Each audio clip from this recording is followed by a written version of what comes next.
Hello friends, welcome to my YouTube channel Shiv Study of Law. Friends, आज के topic में फरवरी 2020 से जनवरी 2021 तक के टॉपिक वाइज महत्वपूर्ण करेंट अफेयर्स के साथ साथ सामान्य ज्ञान के महत्वपूर्ण प्रश्नों को के संग्रह को देखेंगे, जो 2020 में आयोजित होने वाली परीक्षाओं के लिए रामबाण साबित होंगे।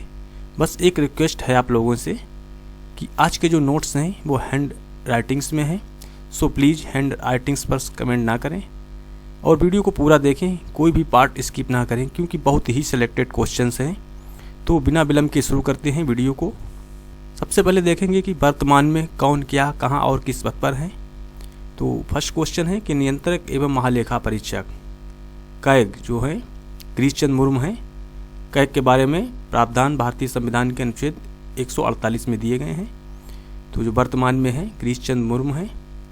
नेक्स्ट है कि महालेखा परीक्षक CGA सोमाराय बर्मन है। फ्रेंड्स, इसमें आपको कंफ्यूज नहीं होना है क्योंकि बहुत से स्टूडेंट इसमें कंफ्यूज हो जाते हैं CGA और CAG में, कि जो CAG कैग हैं वो गिरीश मुर्मू है और जो CGA हैं वो सोमाराय बर्मन है। तो इस पर आपको ध्यान रखना है। और जो थर्ड क्वेश्चन है कि प्रथम मुख्य निर्वाचन आयुक्त कौन थे, तो सुकुमार सेन थे। और जो वर्तमान में हैं मुख्य चुनाव आयुक्त हैं सुनील अरोड़ा जी हैं। और जो फिफ्थ हैं प्रथम लोकसभा अध्यक्ष कौन थे, प्रथम लोकसभा अध्यक्ष GB मावलंकर, गणेश वासुदेव मावलंकर थे। और वर्तमान में जो 17वीं लोकसभा के अध्यक्ष हैं वो हैं ओम बिरला जी हैं। और जो नेक्स्ट क्वेश्चन है 7 कि प्रथम मुख्य न्यायाधीश सर्वोच्च न्यायालय के कौन थे, तो HJ कानिया, हीरालाल जे कानिया थे। और जो वर्तमान में मुख्य न्यायाधीश सर्वोच्च न्यायालय के हैं वो शरद अरविंद बोबड़े हैं, जो कि 47वें नंबर के हैं। और नेक्स्ट क्वेश्चन है 9 अटॉर्नी जनरल ऑफ इंडिया, महान्यायवादी जो हैं वो के वेणुगोपाल हैं। और सॉलिसिटर जनरल ऑफ इंडिया हैं तुषार मेहता हैं। नेक्स्ट क्वेश्चन है 11 कि प्रथम वित्त आयोग के अध्यक्ष कौन थे, तो जो स्वतंत्र भारत का प्रथम वित्त आयोग था उसके जो प्रथम अध्यक्ष थे वो KC नियोगी थे। और 14वें वित्त आयोग के जो अध्यक्ष थे वो YV रेड्डी थे। और जो वर्तमान में 15वें वित्त आयोग के अध्यक्ष हैं वो NK सिंह हैं। नेक्स्ट क्वेश्चन है 14 सर्वोच्च सेनापति कौन होते हैं, तो तीनों सेनाओं के, वायुसेना, नौसेना, थल सेना के जो सर्वोच्च सेनापति होते हैं वो भारत के राष्ट्रपति होते हैं, जो कि वर्तमान में रामनाथ कोविंद हैं और 14वें नंबर के राष्ट्रपति हैं।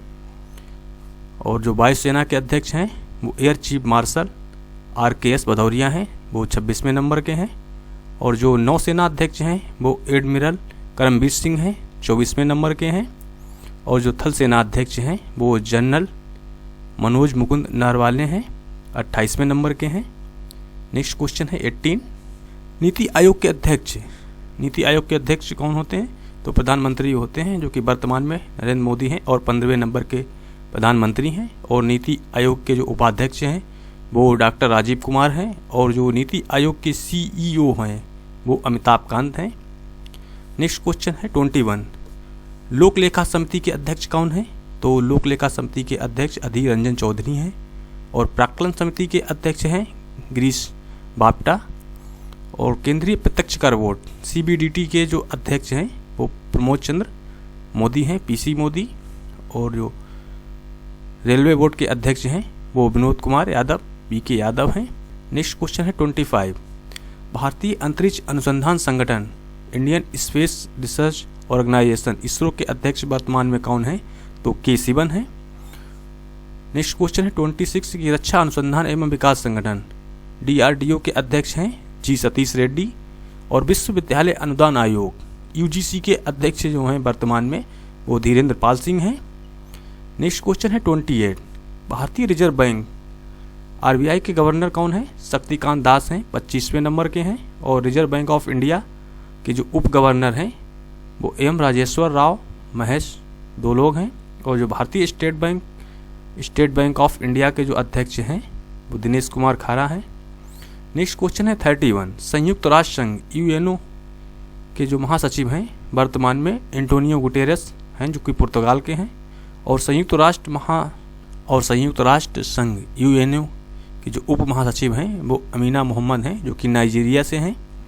नेक्स्ट क्वेश्चन है 33 भारत की पहली महिला फाइटर पायलट कौन है, तो शिवांगी सिंह हैं, जो कि भारत की पहली महिला हैं फाइटर पायलट जो बनी है। नेक्स्ट क्वेश्चन 34 है कि भारत की पहली महिला फ्लाइट कमांडर कौन है? तो जो भारत की पहली महिला फ्लाइट कमांडर है वो है शालिजा धामी। नेक्स्ट क्वेश्चन 35 है कि सुप्रीम कोर्ट में जज बनी पहली महिला जो कि वकील थी वो है इंदु मल्होत्रा। नेक्स्ट क्वेश्चन 36 है सेना की पहली महिला जज कौन है? सेना में पहली महिला कौन जज बनी है? तो ज्योति शर्मा है। नेक्स्ट क्वेश्चन है 37, भारत की पहली महिला लड़ाकू विमान पायलट जो बनी है वो है भावना कंठ, और जो देश की पहली ट्रांसजेंडर चुनाव राजदूत हैं वो गौरी सावंत हैं। नेक्स्ट क्वेश्चन है 39, पाकिस्तान की पहली हिंदू महिला जज कौन बनी है? तो सुमन कुमारी जो हैं पाकिस्तान की पहली हिंदू महिला जज हैं। नेक्स्ट क्वेश्चन 40 है कि अमेरिका के राष्ट्रपति चुनाव में भाग लेने वाली प्रथम हिंदू महिला कौन है? तुलसी गैवार्ड है। और 41 है, अमेरिका के उपराष्ट्रपति चुनाव में भाग लेने वाली भारतीय मूल की जो महिला है वो है कमला हैरिस। नेक्स्ट क्वेश्चन है 42, जम्मू कश्मीर की पहली महिला बस चालक पूजा देवी हैं। नेक्स्ट क्वेश्चन देखते हैं 43, जो कि प्रधानमंत्री को कुछ अवार्ड प्राप्त हुए हैं।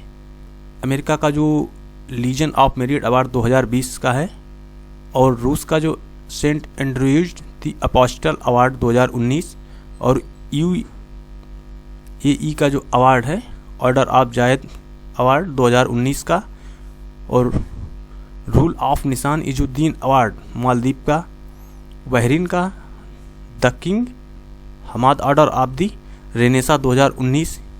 ये सभी अवार्ड भारत के प्रधानमंत्री नरेंद्र मोदी को प्राप्त हुए हैं।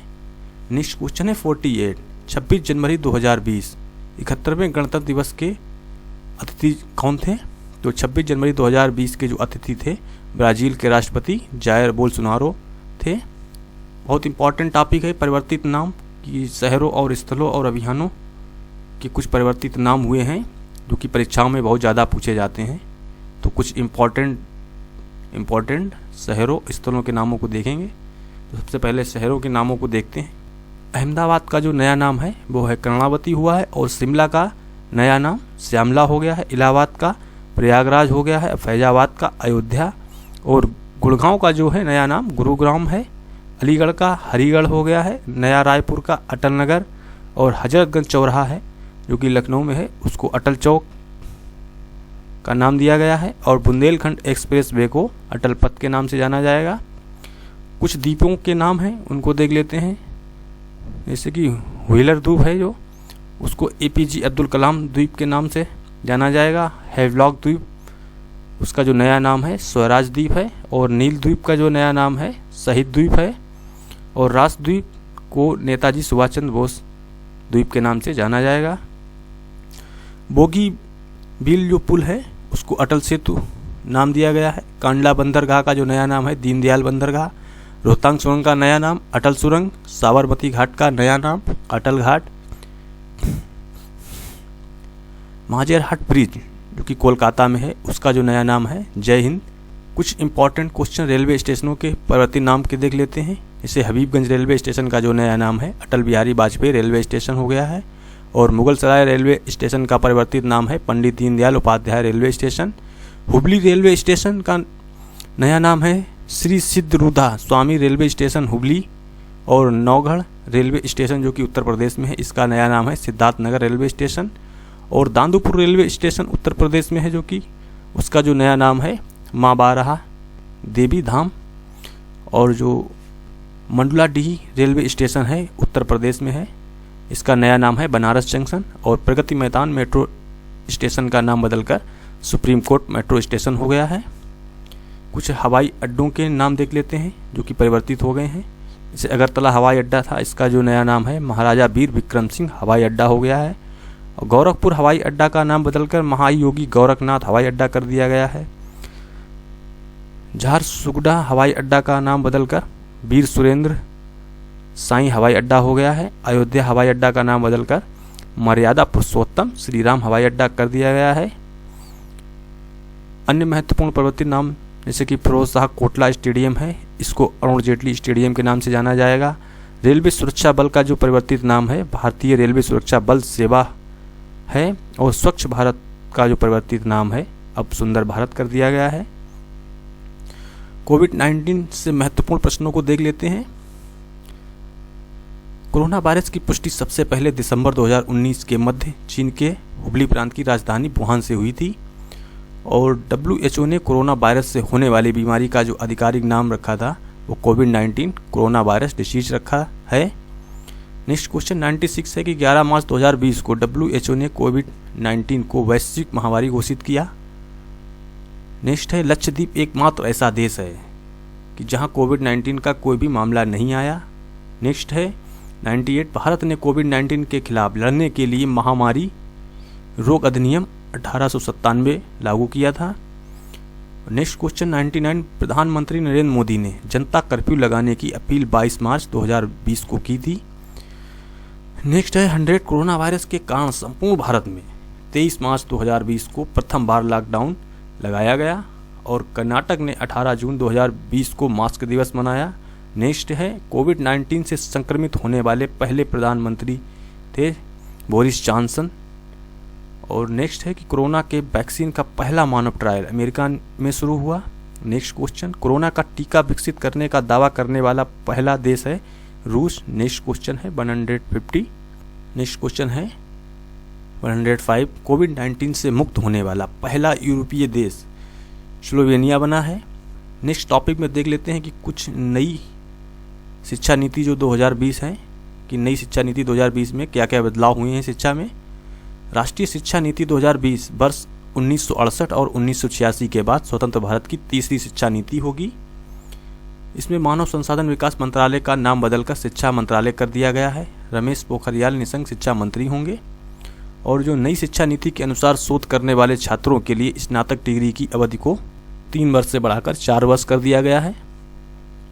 नई शिक्षा नीति के तहत स्नातक पाठ्यक्रम के छात्र 3 या 4 वर्ष के स्नातक कार्यक्रम में कई स्तरों पर पाठ्यक्रम छोड़ सकेंगे। जैसे कि पहले वर्ष में कोई भी कोर्स छोड़ने पर तो उसको प्रमाण पत्र दिया जाएगा और दूसरे वर्ष में कोर्स छोड़ते हैं तो डिप्लोमा दिया जाएगा और तीसरे वर्ष में कोर्स छोड़ने पर डिग्री और अंतिम चौथे वर्ष में कोर्स छोड़ने पर शोध के साथ स्नातक का प्रावधान किया गया है। नेक्स्ट है नई शिक्षा नीति में एमफिल कोर्स को समाप्त कर दिया गया है। अब एमफिल करने की जरूरत नहीं है। नई शिक्षा नीति के अनुसार 4 साल की स्नातक डिग्री प्रोग्राम के बाद सीधे PhD कर सकते हैं। एमफिल करने की जरूरत नहीं है। नेक्स्ट क्वेश्चन है 112 नई शिक्षा नीति के तहत वर्तमान में सक्रिय जो 10+2 के शैक्षिक मॉडल थे उनके स्थान पर 5+3+3+4 मॉडल लागू किया जाएगा। और नई शिक्षा नीति में शिक्षा पर GDP का 6% खर्च करने का लक्ष्य रखा गया है जो कि वर्तमान में 4.43% है। नेक्स्ट क्वेश्चन है 114 UGC AICTC NCTE को हटाकर Higher Education Commission of India का निर्माण किया जाएगा।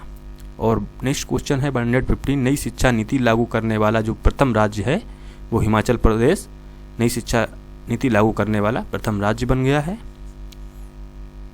कुछ इंपॉर्टेंट क्वेश्चन नीति आयोग से देख लेते हैं।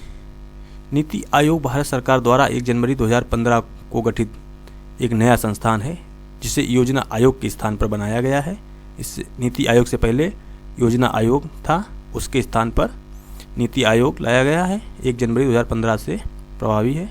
और नेक्स्ट क्वेश्चन है 117 नीति आयोग एक गैर संवैधानिक निकाय है। ये संवैधानिक निकाय नहीं है। नीति आयोग के जो अध्यक्ष हैं वो प्रधानमंत्री होते हैं और जो नीति आयोग के उपाध्यक्ष की नियुक्ति भी प्रधानमंत्री ही करते हैं। नीति आयोग के जो प्रथम अध्यक्ष हैं बने थे वो प्रधानमंत्री नरेंद्र मोदी बने थे और नीति आयोग के उपाध्यक्ष जो प्रथम थे वो कैबिनेट मंत्री अरविंद पनगड़िया थे। और नीति आयोग के प्रथम CEO सिंधु श्री खुल्लर थे। नीति आयोग के जो वर्तमान 2020-21 में जो अध्यक्ष हैं वो वर्तमान में प्रधानमंत्री नरेंद्र मोदी हैं और उपाध्यक्ष डॉक्टर राजीव कुमार हैं और जो CEO हैं वो अमिताभ कांत हैं। GST से कुछ इंपॉर्टेंट क्वेश्चंस को देख लेते हैं। Goods and service tax Bharat में GST 1 जुलाई 2017 को लागू किया गया। GST दिवस 1 जुलाई को मनाया जाता है जो कि कनाडा देश के मॉडल पर आधारित है। 101वां संविधान संशोधन के तहत भारत में GST को लागू किया गया था। GST पंजीकरण संख्या में कुल 15 डिजिट होते हैं और जीएसटी की जो निर्धारित की गई दरें थीं वो 5%, 12%, 18% एवं 28% थीं। और जीएसटी को 3 भागों में डिवाइड किया गया था, जिसके पूर्ण रूप को देखते हैं। SGST, CGST, IGST। S for state, C for central और I for integrated goods and service tax. Bharat GST लागू करने वाला 161वां देश बना है, 161वां देश है। इससे पहले 160 देशों में जीएसटी लागू था और है। नोबेल पुरस्कार से संबंधित देख लेते हैं कुछ प्रश्नों को, जो कि परीक्षाओं में बार बार पूछे जाते हैं। तो नोबेल पुरस्कार 2020 में किन किन को मिला है, किस क्षेत्र में मिला है? तो नोबेल पुरस्कार कुल 6 क्षेत्रों में दिया जाता है।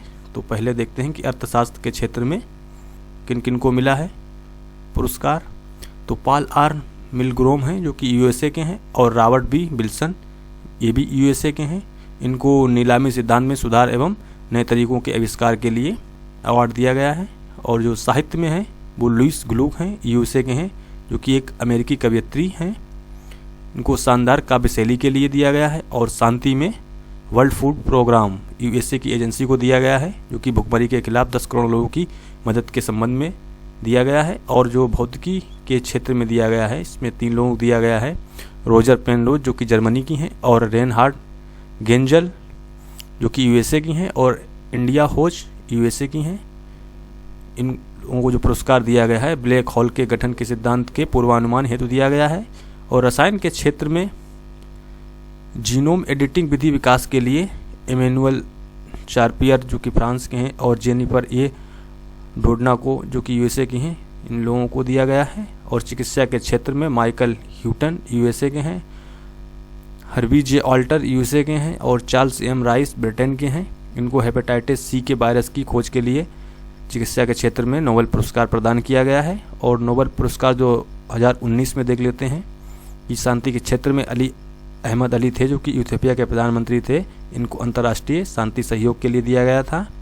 और अर्थशास्त्र के क्षेत्र में अभिजीत बनर्जी, जो कि भारत के मूल निवासी थे, और एस्टर डुफ्लो, जो कि अभिजीत बनर्जी की पत्नी फ्रांस से हैं, और माइकल क्रेमर, जो कि यूएसए के हैं। इनको वैश्विक गरीबी को कम करने के लिए अर्थशास्त्र में नोबेल पुरस्कार 2019 प्रदान किया गया था। और साहित्य में पीटर हैंडले को, जो कि ऑस्ट्रिया के हैं, उनको दिया गया था मानव अनुभव की परिधि के लिए। और 2018 को जो नोबेल पुरस्कार मिला था वो ओल्गा टोकारचुक को मिला था, जो कि पोलैंड की थी। कुछ महत्वपूर्ण दिवस को देख लेते हैं जो बार बार प्रश्न पूछे जाते हैं। तो जनवरी के कुछ इम्पोर्टेंट दिवस हैं, जैसे कि 10 जनवरी को विश्व हिंदी दिवस मनाया जाता है, और 12 जनवरी को राष्ट्रीय युवा दिवस, और 25 जनवरी को राष्ट्रीय मतदाता दिवस मनाया जाता है।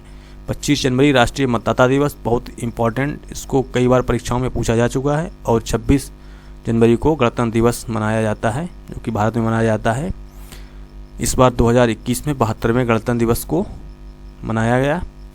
फरवरी के कुछ इम्पॉर्टेंट दिवस को देख लेते हैं। 4 फरवरी को विश्व कैंसर दिवस मनाया जाता है, और 14 फरवरी को वैलेंटाइन दिवस, और 21 फरवरी को विश्व मातृभाषा दिवस मनाया जाता है। मार्च के कुछ इम्पॉर्टेंट दिवस को देखते हैं। 8 मार्च को अंतर्राष्ट्रीय महिला दिवस, वेरी वेरी इंपॉर्टेंट, और 15 मार्च को विश्व उपभोक्ता दिवस। 24 मार्च को विश्व क्षय रोग तपेदिक दिवस मनाया जाता है। अप्रैल के कुछ इम्पॉर्टेंट दिवस, जैसे कि 7 अप्रैल को विश्व स्वास्थ्य दिवस, और 14 अप्रैल को डॉक्टर भीमराव अंबेडकर जयंती मनाई जाती है, और 22 अप्रैल को पृथ्वी दिवस मनाया जाता है। 25 अप्रैल को विश्व मलेरिया दिवस मनाया जाता है। और मई में 1 मई को मजदूर अंतर्राष्ट्रीय श्रम दिवस मनाया जाता है, और 7 मई को विश्व अस्थमा दिवस मनाया जाता है। 31 मई को विश्व तंबाकू निषेध दिवस मनाया जाता है। जून के कुछ इम्पॉर्टेंट डेट्स को देखते हैं। 5 जून को विश्व पर्यावरण दिवस मनाया जाता है, और 14 जून को विश्व रक्तदाता दिवस मनाया जाता है। 21 जून को अंतर्राष्ट्रीय योग दिवस, वेरी इंपॉर्टेंट। 23 जून को अंतर्राष्ट्रीय ओलंपिक दिवस मनाया जाता है। 29 जून को राष्ट्रीय सांख्यिकी दिवस मनाया जाता है। जुलाई के कुछ इंपॉर्टेंट डेट्स को देखते हैं। 1 जुलाई को जीएसटी एवं चिकित्सक दिवस दोनों को मनाया जाता है, और 11 जुलाई को विश्व जनसंख्या दिवस मनाया जाता है। 26 को कारगिल विजय दिवस मनाया जाता है। 29 जुलाई को अंतर्राष्ट्रीय बाघ दिवस मनाया जाता है। 6 अगस्त को हिरोशिमा दिवस मनाते हैं, और 12 अगस्त को अंतर्राष्ट्रीय युवा दिवस। 15 अगस्त को स्वतंत्रता दिवस भारत में मनाया जाता है, बहुत ही महत्वपूर्ण दिन है। और 20 अगस्त को सद्भावना दिवस राजीव गांधी की यादगार में मनाया जाता है। और 29 को राष्ट्रीय खेल दिवस मेजर ध्यानचंद के उपलक्ष्य में मनाया जाता है। सितंबर के कुछ इम्पोर्टेंट दिवस को देखते हैं, जैसे कि 5 सितंबर को शिक्षक दिवस मनाते हैं, 8 सितंबर को अंतर्राष्ट्रीय साक्षरता दिवस, 14 सितंबर को हिंदी दिवस मनाते हैं और 21 सितंबर को विश्व शांति दिवस। अक्टूबर के कुछ महत्वपूर्ण दिवस, जैसे 5 अक्टूबर को विश्व शिक्षक दिवस मनाते हैं और 5 सितंबर को सिर्फ शिक्षक दिवस मनाते हैं। 9 अक्टूबर को विश्व डाक दिवस, 15 अक्टूबर को विश्व छात्र दिवस APJ अब्दुल कलाम के उपलक्ष्य में, और 31 अक्टूबर को राष्ट्रीय एकता दिवस सरदार वल्लभ भाई पटेल के उपलक्ष्य में मनाया जाता है, क्योंकि सरदार वल्लभ भाई पटेल को भारत में एकता के लिए जाना जाता है। और 31 अक्टूबर को सरदार वल्लभ भाई पटेल जी का जन्म दिवस है, तो इसलिए 31 अक्टूबर को राष्ट्रीय एकता दिवस के रूप में मनाया जाता है। 11 नवंबर में राष्ट्रीय शिक्षा दिवस को मनाते हैं और 19 नवंबर को विश्व शौचालय दिवस, 26 नवंबर को राष्ट्रीय विधि दिवस संविधान दिवस मनाते हैं, क्योंकि अपना जो भारतीय संविधान है वो 26 नवंबर 1949 को प्रस्तावना के अनुसार अंगीकृत अधिनियमित आत्मर्पित किया गया था, इसलिए 26 नवंबर को राष्ट्रीय विधि संविधान दिवस के रूप में मनाते हैं। और 1 दिसंबर विश्व एड्स दिवस मनाते हैं और 5 दिसंबर को विश्व मृदा दिवस मनाया जाता है। 23 दिसंबर को राष्ट्रीय किसान दिवस मनाया जाता है, वेरी इम्पॉर्टेंट है 2020 के लिए। कुछ नवीनतम शब्द संक्षेप को देख लेते हैं, जो कि नए शब्द संक्षेप हैं। तमन्ना है try and measure aptitude and natural abilities. Hope HOPE hope helping out people everywhere. IMPS immediate payment service. RTGS real time gross settlement. NEFT NEFT national electronic fund transfer. IFSC Indian financial system code. NPA non performing asset. NCOV novel corona virus covid corona virus disease. CAB CAA citizenship amendment bill and citizenship amendment act. NRC national register of citizens. VHIM VHIM Bharat interface for money. Uday Ujjwal discom assurance योजना। उड़ान उड़े देश का आम नागरिक। GPS global positioning system. नीति NITI national institutions for transforming of India. Dainik current affairs के प्रश्नों को देखते हैं, जो कि फरवरी 2020 से जनवरी 2021 तक के इम्पोर्टेंट प्रश्न हैं। श्रीलंका के प्रधानमंत्री महिंद्रा राजपक्षे भारत की यात्रा पर कब से कब तक रहे? 7 से 11 फरवरी 2020 तक रहे। किस राज्य सरकार ने पहली बार हार्नबिल महोत्सव का आयोजन किया? त्रिपुरा ने किया 8-9 फरवरी 2020 को। फरवरी महीने में यूनेस्को ने किस भारतीय शहर को विश्व धरोहर का प्रमाण पत्र दिया है? Pink city Jaipur. राजस्थान की राजधानी जयपुर को पिंक सिटी के नाम से जाना जाता है, तो पिंक सिटी को यूनेस्को ने विश्व धरोहर का प्रमाण पत्र प्रदान किया है। मार्च से संबंधित कुछ इंपॉर्टेंट क्वेश्चंस को देखते हैं। 3 मार्च को बांग्लादेश के प्रसिद्ध किस बौद्ध धर्मगुरु का निधन हो गया है? धर्मगुरु सुधानंद महात्रो का हो गया है। राष्ट्रीय सुरक्षा दिवस कब मनाया जाता है? तो 4 मार्च को मनाया जाता है। और विश्व किडनी दिवस मनाया जाता है 12 मार्च को। 19 मार्च को उच्चतम न्यायालय के किस पूर्व प्रधान न्यायाधीश ने राज्यसभा के मनोनीत सदस्य के रूप में शपथ ली? रंजन गोगोई, जो कि पूर्व में भारत के सर्वोच्च न्यायालय के मुख्य न्यायाधीश रहे 46वें नंबर के, और 47वें नंबर के जो हैं इस समय वर्तमान में शरद अरविंद बोबड़े हैं। तो जो 46वें नंबर के पूर्व उच्चतम न्यायालय के प्रधान न्यायाधीश थे रंजन गोगोई, उन्होंने 19 मार्च को राज्यसभा के मनोनीत सदस्य के रूप में शपथ ली है। अप्रैल से संबंधित देख लेते हैं कुछ प्रश्नों को। 1 अप्रैल सार्वजनिक क्षेत्र के कितने बैंकों का विलय करके 4 बड़े बैंक बनाए जाने का प्रस्ताव प्रभावी हो गया है? तो 1 अप्रैल को 10 बैंकों का सार्वजनिक क्षेत्र के बैंकों को विलय करके 4 बड़े बैंकों में बनाए जाने का प्रस्ताव प्रभावी हो गया है। 3 अप्रैल को भारतीय वायुसेना और भारतीय सेना ने मिलकर मालदीव को जरूरी सामान पहुंचाने के लिए कौन सा ऑपरेशन चलाया था? तो 3 अप्रैल को ऑपरेशन संजीवनी चलाया था। पूरे विश्व में अंतर्राष्ट्रीय मानव अंतरिक्ष उड़ान दिवस कब मनाया जाता है? 12 अप्रैल को मनाया गया। 21 अप्रैल को राष्ट्रपति रामनाथ कोविंद का सचिव किसे नियुक्त किया गया? कपिल देव त्रिपाठी को नियुक्त किया गया है। और पंचायती राज दिवस कब मनाया जाता है? वेरी इंपॉर्टेंट क्वेश्चन है। पंचायती राज दिवस 24 अप्रैल को मनाया जाता है। और 25 अप्रैल को किस देश ने सैन्य उपग्रह नूर का 25 अप्रैल को सैन्य उपग्रह नूर का सफल प्रक्षेपण किस देश ने किया? ईरान ने किया है। अंतर्राष्ट्रीय नृत्य दिवस जो है पूरे विश्व में कब मनाया जाता है? तो 29 अप्रैल को मनाया जाता है। 1 मई को किन राज्यों ने अपना 60वां स्थापना दिवस मनाया? 1 मई को महाराष्ट्र और गुजरात ने अपना 60वां स्थापना दिवस मनाया।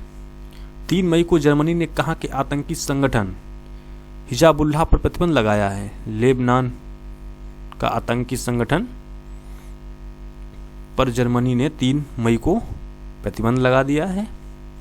विश्व हास्य दिवस कब मनाया जाता है? तो विश्व हास्य दिवस 3 मई को मनाया जाता है। 7 मई को किस गैस के रिसाव के कारण, वेरी इंपॉर्टेंट क्वेश्चन है कि 7 मई को किस गैस के रिसाव के कारण विशाखापट्टनम आंध्र प्रदेश में स्थित pharma company LG polymer industries plant में बड़ा हादसा हुआ जिसमें करीब 20 लोगों की जान चली गई? कौन सी गैस का रिसाव हुआ था? स्टायरीन गैस का। 17 मई को किसने 5वीं बार इजराइल के प्रधानमंत्री के रूप में शपथ ली? बेंजामिन नेतन्याहू ने 17 मई को 5वीं बार इजराइल के प्रधानमंत्री के रूप में शपथ ली है। और 22 मई को नाबार्ड का नया अध्यक्ष चुना गया है। NABARD national agriculture bank and rural development का जो नए अध्यक्ष हैं 22 मई को जो चुने गए हैं गोविंदा राजलू चिंटाला को चुना गया है। नेक्स्ट क्वेश्चन है 171। जून से रिलेटेड कुछ इंपॉर्टेंट क्वेश्चंस को देखते हैं। 1 जून को किस मशहूर संगीतकार का निधन हो गया है? बाजिद खान का। 3 जून को कौन सा चक्रवात मुंबई के अलीबाग तट से टकराया जिससे कि भारी तबाही हुई? निसर्ग चक्रवात। 6 जून को गरीबी रेखा से नीचे रहने वालों को फ्री इंटरनेट देने वाला भारत का पहला राज्य कौन बना है? तो केरल बना है। और 14 जून को बॉलीवुड के किस मशहूर अभिनेता का निधन हो गया? सुशांत सिंह का। 1 जुलाई को केंद्र सरकार ने अगले 3 साल के लिए किसे सॉलिसिटर जनरल नियुक्त किया है? तुषार मेहता को। और 5 जुलाई को दुनिया का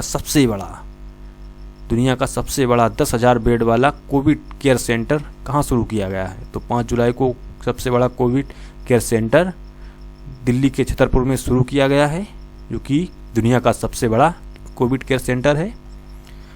14 जुलाई को पोलैंड के राष्ट्रपति के रूप में किसे चुना गया है? आंद्रेज डूडा को चुना गया है। दुनिया भर में विश्व प्रकृति संरक्षण दिवस कब मनाया जाता है? 28 जुलाई को। दुनिया भर में अंतर्राष्ट्रीय बाघ दिवस कब मनाया गया? 29 जुलाई को। दुनिया भर में अंतर्राष्ट्रीय मित्रता दिवस कब मनाया गया? इंटरनेशनल फ्रेंडशिप डे 30 जुलाई को मनाया जाता है। घरेलू रेटिंग एजेंसी इक्रा ने एन शिवरमन को अपना प्रबंधक निदेशक कब नियुक्त किया था? 31 जुलाई को। आंध्र प्रदेश 3 राजधानियों वाला भारत का पहला राज्य कब बना? 1 अगस्त को आंध्र प्रदेश 3 राजधानियों वाला भारत का पहला राज्य बन गया है। आंध्र प्रदेश की वर्तमान में 3 राजधानियां हैं, विशाखापट्टनम, अमरावती, कुर्नूल। 8 अगस्त को भारत छोड़ो आंदोलन की कौन सी वर्षगांठ मनाई गई है? तो 78वीं वर्षगांठ 8 अगस्त को मनाई गई भारत छोड़ो आंदोलन की। 9 अगस्त को श्रीलंका के प्रधानमंत्री के तौर पर किसने शपथ ली? महिंद्रा राजपक्षे ने। और 9 अगस्त को कौन सा दिवस मनाया गया? विश्व आदिवासी दिवस मनाया गया। 15 अगस्त 2020 को कौन सा 74वां दिवस भारत देश में मनाया गया? तो 15 अगस्त 2020 को 74वां स्वतंत्रता दिवस मनाया गया क्योंकि भारत देश के लिए बहुत ही महत्वपूर्ण दिन है क्योंकि 15 अगस्त 1947 को भारत पूर्ण रूप से अंग्रेजों के शासन से आज़ाद हो गया था। नेक्स्ट क्वेश्चन है 174 सितंबर माह के कुछ इंपॉर्टेंट क्वेश्चनों को देखते हैं। 2 सितंबर को किस राज्य सरकार ने गंदगी भारत छोड़ो अभियान शुरू किया था? मध्य प्रदेश राज्य ने। 3 सितंबर को भारत की पहली महिला एम्बुलेंस ड्राइवर कौन बनी? एम वीरा लक्ष्मी 3 सितंबर को भारत की पहली महिला बनी जो कि एम्बुलेंस ड्राइवर बनी है। 10 सितंबर को भारतीय मूल के किस अंतरिक्ष यात्री के नाम पर अमेरिका में अंतरिक्ष यान का नाम रखा गया है? तो 10 सितंबर को अमेरिका ने कल्पना चावला के नाम पर अंतरिक्ष यान का नाम रखा है। 18 सितंबर को पहली बार वैश्विक स्तर पर कौन सा दिवस मनाया गया था? तो अंतर्राष्ट्रीय समान वेतन दिवस मनाया गया था। अक्टूबर महीने के कुछ इंपॉर्टेंट क्वेश्चंस को देखते हैं। 3 अक्टूबर को केरल राज्य का पहला मेगा फूड पार्क किस जिले में शुरू किया गया? पलक्कड़ में शुरू किया गया है। और 3 अक्टूबर को प्रधानमंत्री नरेंद्र मोदी ने किस राज्य में अटल सुरंग का उद्घाटन किया? हिमाचल प्रदेश में। 10 अक्टूबर को पूर्व महिला मुख्य न्यायाधीश के ऊषा का निधन हो गया। वे किस राज्य की पहली महिला मुख्य न्यायाधीश थी? केरल की। 16 अक्टूबर को किस राज्य के पंचायती राज मंत्री कपिल देव कामत का निधन हो गया है? बिहार राज्य के। और 1 नवंबर को किस टाइगर रिजर्व में पहली बार महिलाओं को गाइड के तौर पर नियुक्त किया गया है? तो कॉर्बेट टाइगर रिजर्व में। नेक्स्ट है मध्य प्रदेश राज्य ने अपना 65वां दिवस कब मनाया है? तो 1 नवंबर को। नेक्स्ट है 1 नवंबर को लोक सेवा आयोग की परीक्षाओं में ट्रांसजेंडर थर्ड पर्सन को शामिल करने वाला पहला राज्य कौन बन गया है? तो असम जो राज्य है वो ट्रांसजेंडर थर्ड पर्सन को लोक सेवा आयोग में परीक्षाओं में शामिल करने वाला पहला राज्य बन गया है। नेक्स्ट है कांग्रेस के वरिष्ठ राजनेता अहमद पटेल का निधन कब हुआ है? तो 25 नवंबर 2020 को कांग्रेस के वरिष्ठ राजनेता अहमद पटेल का निधन हो गया। 26 नवंबर को किस दिवस के रूप में याद किया जाता है? संविधान दिवस के रूप में याद किया जाता है। दिसंबर 2020 1 दिसंबर को मोटर वाहन संशोधन अधिनियम 2019 में किस नई परिभाषा को शामिल किया गया? एग्रीगेटर्स की परिभाषा को शामिल किया गया। 28 दिसंबर को भारत की 100वीं किसान रेल किसने लॉन्च की है? तो 28 दिसंबर को भारत की 100वीं किसान रेल प्रधानमंत्री नरेंद्र मोदी ने लॉन्च की है। और नई दिल्ली में पहली ड्राइवरलेस मेट्रो ट्रेन कब लॉन्च की गई? 28 दिसंबर को लॉन्च की गई, जो कि पहली बार है कि बिना ड्राइवर के मेट्रो ट्रेन चलेगी। ड्राइवरलेस ट्रेन जो है लॉन्च की गई है 28 दिसंबर को। मध्य प्रदेश राज्य के मंत्रिमंडल ने धार्मिक स्वतंत्रता विधेयक 2020 को कब मंजूरी दी? तो मध्य प्रदेश राज्य के जो मंत्रिमंडल ने धार्मिक स्वतंत्रता विधेयक 2020 को 29 दिसंबर को मंजूरी दे दी। 29 दिसंबर को लद्दाख में 3500 मीटर की ऊंचाई पर स्थित मौसम विज्ञान केंद्र का उद्घाटन किसने किया? तो भारत के प्रधानमंत्री नरेंद्र मोदी ने किया है। 29 दिसंबर को 3500 मीटर की ऊंचाई पर स्थित मौसम विज्ञान केंद्र का उद्घाटन। नेक्स्ट है जनवरी 2021 के कुछ इंपॉर्टेंट क्वेश्चंस को देख लेते हैं। 5 जनवरी को अंटार्कटिका के लिए 40वां भारतीय वैज्ञानिक अभियान लॉन्च किया गया है। इस अभियान में कितने सदस्य थे? तो कुल 43 सदस्य थे। नेक्स्ट है 8 जनवरी को भारत में ब्रिटेन के नए उच्चायुक्त किसे नियुक्त किया गया है? तो अलेक्जेंडर एलिस को नियुक्त किया गया है। नेक्स्ट है कि 9 जनवरी को न्यायमूर्ति एम खानविलकर की अध्यक्षता वाली 3 न्यायाधीशों की पीठ ने किस मामले पर 2-1 के बहुमत से फैसला सुनाया? वेरी इंपॉर्टेंट क्वेश्चंस हैं। सेंट्रल विस्टा प्रोजेक्ट केस पर 9 जनवरी को न्यायमूर्ति एम खानविलकर की अध्यक्षता वाली 3 न्यायाधीशों की पीठ ने 2-1 के बहुमत से फैसला सुनाया है। नेक्स्ट है कि कुछ इंपॉर्टेंट क्वेश्चंस हैं जो कि भारतीय संविधान के अनुच्छेद 370 पर आधारित हैं। इन प्रश्नों को देख लेते हैं। जम्मू कश्मीर पुनर्गठन विधेयक 2019 कब प्रस्तुत हुआ था? तो 5 अगस्त 2019 को जम्मू कश्मीर पुनर्गठन विधेयक प्रस्तुत हुआ। जम्मू कश्मीर एवं लद्दाख को 2 केंद्र शासित प्रदेश में कब परिवर्तित किया गया? तो 9 अगस्त 2019 को। जम्मू कश्मीर पुनर्गठन विधेयक 2019 को राष्ट्रपति की स्वीकृति कब मिली थी? तो 11 अगस्त 2019 को स्वीकृति मिलने के बाद जम्मू कश्मीर पुनर्गठन विधेयक अधिनियम बन गया। नेक्स्ट है भारत के नए 2 केंद्र शासित प्रदेश जम्मू कश्मीर तथा लद्दाख अनुच्छेद 239 के अनुसार विधिवत रूप से अस्तित्व में कब आए? तो 31 अक्टूबर 2019 को भारत के 2 नए केंद्र शासित प्रदेश जम्मू कश्मीर तथा लद्दाख विधिवत रूप से अस्तित्व में आए। नेक्स्ट है जम्मू कश्मीर से अनुच्छेद 370 हटने के बाद भी अनुच्छेद 370 का कौन सा खंड अभी भी लागू है?